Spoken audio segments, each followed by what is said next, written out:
Chris, and today we will be taking a look at r/IDoWorkHereLady. We have 3 interesting stories today, so I hope you enjoy them all. The first story is called Towing Guy Get Confused for an Illegal Parker. Obligatory, not my story, but my dad's intro. Context: my dad worked for a towing company which had plenty of contracts with property owners to tow heavy vehicles that are parked illegally. Police officers patrol the properties, spot illegal parks, and call dispatch up, which then called him to tow. My dad drove a 50-ton quick swap with the company's logo on both sides of the truck. Because of the contract, he is allowed to park on the owner's property if he needs to rest. Plus, it provides a good bait for unsuspected heavy drivers. Now, onto the story. My dad was in a parking lot, taking a quick nap since he had been driving for a while and it was the middle of the night. He gets a call from dispatch saying there was a private property tow that needed to be picked up. He was given the address, which just so happened to be where he was. He got out of the truck and looked around to see no illegal parked in sight. He informed dispatch of this and ended the call. Before he could go back in, a police officer then approached him. The following conversation ensues. D. My dad. P. Police officer. Police officer. What do you think you're doing? You can't park here. Dad. Yes, I can. Police officer. No, you can't. This is a private property. I've just called someone to come pick up your truck. Dad. Yeah, I know you did. I just got off the phone with the dispatch about it. I can't tow myself. Police officer. I highly recommend you leave, because when the towing company arrives, your truck's going to get impounded. Dad. Then I better wake up someone from day shift, because I have the biggest truck in the night shift in the entire company. Police officer. Now you're being smart. Dad. Well, one of us has to be. Police officer. What do you mean? My dad then pointed to the sign that was at the entrance of the parking lot. Dad. Go read out that sign to me. The officer went to the sign and began reading. Police officer. Reading the sign out loud. Commercial vehicles parked without authorization will be removed and impounded at owner's expense. Dad then told the officer to read the bottom of the sign. The officer did just that and then looked at the side of my dad's truck, noticing that the logos matched and then realizing the error he has made. He made a walk of shame back to his car and left, leaving my dad with a funny story to tell me once he got home that morning. I mean, I kind of feel bad for him. He's just trying to do his job, but at the same time, you should look before you just make assumptions. But I mean, it can happen to us all. The next story is called Disarming Karen, which honestly sounds like a good one. One of my first jobs was in a discount store called 50 Off. Pretty much everything was 50% off the ticket price. Of course, the ticket price were inflated tremendously, but people fell for it and thought they were getting a rocking deal when the register cut their bill in half after ringing everything up.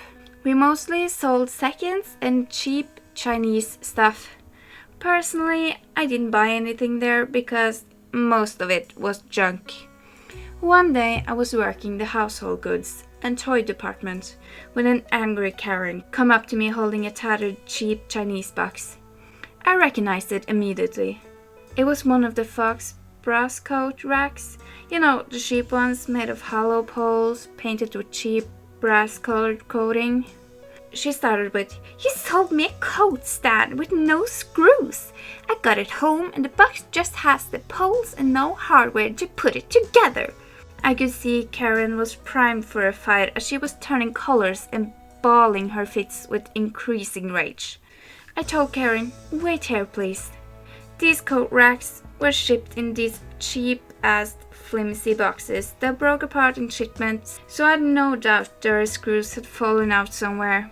Luckily, we still had a couple of these left in the back room, so I reached in, grabbed the packets of screws and nuts, marked the box defective, and put it in a return pile. I walked back out and handed the packet to Karen. The look of shock on Karen's face was priceless. Karen, I'm not paying for these. Me, of course not. You received an incomplete product, and I'm fixing the problem. Karen, you believe me? Me, why shouldn't I? Karen, you don't know that I didn't lose the screws myself? Me, those crappy boxes are full of holes. I have no doubt that they fell out somewhere between Beijing and Texas.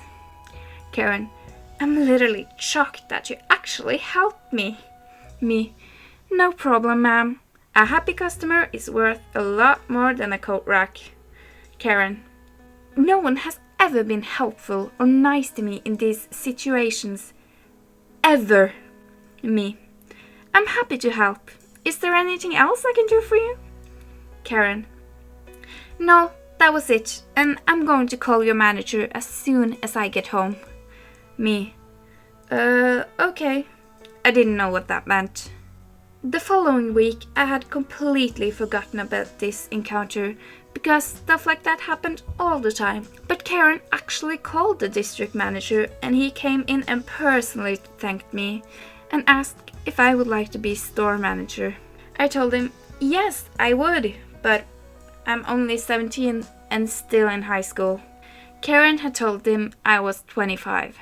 He said, wow, here is my card. Tell me when you graduate and I will find a position in our company for you. I was surprised Karen had followed through. I never got a manager job as I moved on after high school to full-time college and a job at an electronic manufacturer. Wow, I guess sometimes a Karen story actually can have a nice ending. What a surprise. The next story is called Two Idiots Messing with the Wrong Person. Howdy readers, this is the first post ever on Reddit, so I'm sorry in advance about format. Now a little bit of background of me. I'm a 6 foot tall, 230 lbs, high school student bodybuilder. I'm one of my school's biggest and strongest students. I've also got a mean RBF, so I always look terrifying to others apparently. On top of this, I have been known to have anger issues, ready to turn on a dime to defend myself or someone who needs it, and I've been said to scare the souls out of people's bodies when I'm truly pissed.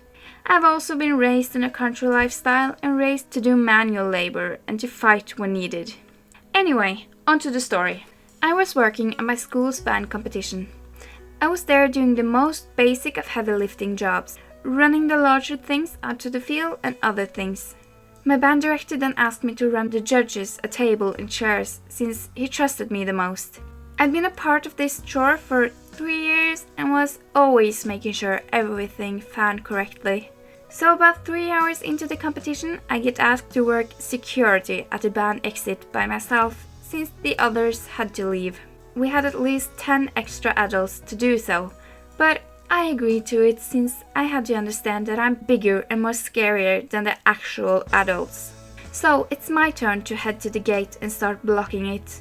I grab one of my smaller friends to head over with me so we can chat. We get there and I snap at the people who were working the gate because they were letting random people in.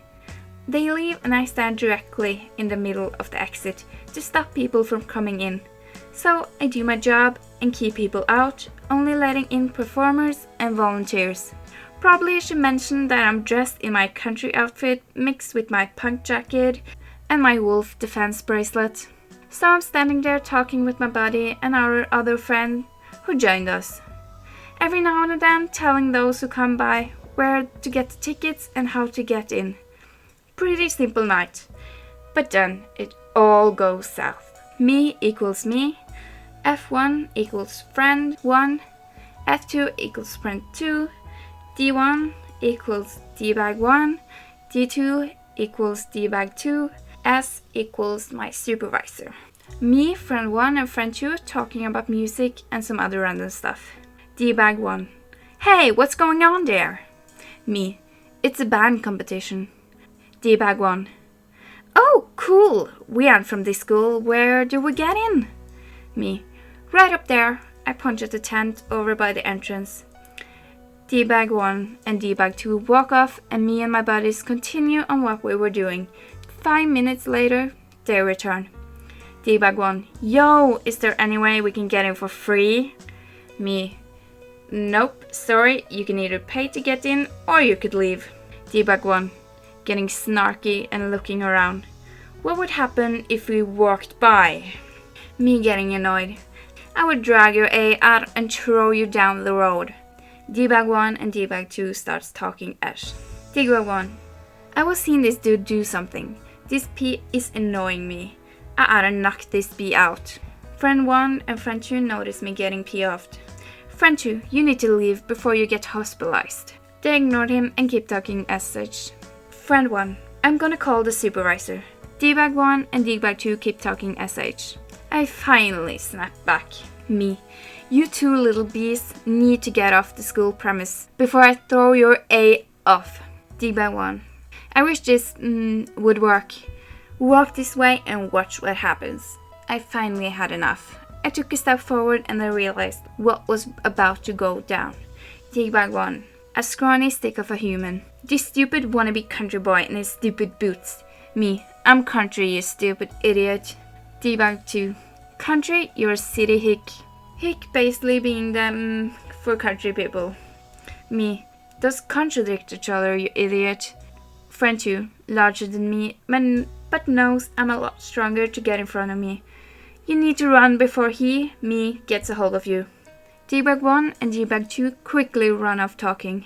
Supervisor gets over to us and chases them off campus. After this, the rest of the competition goes smoothly and they never showed up again.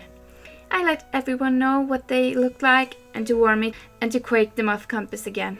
I get my anger under control and get back to my nice and helpful volunteer.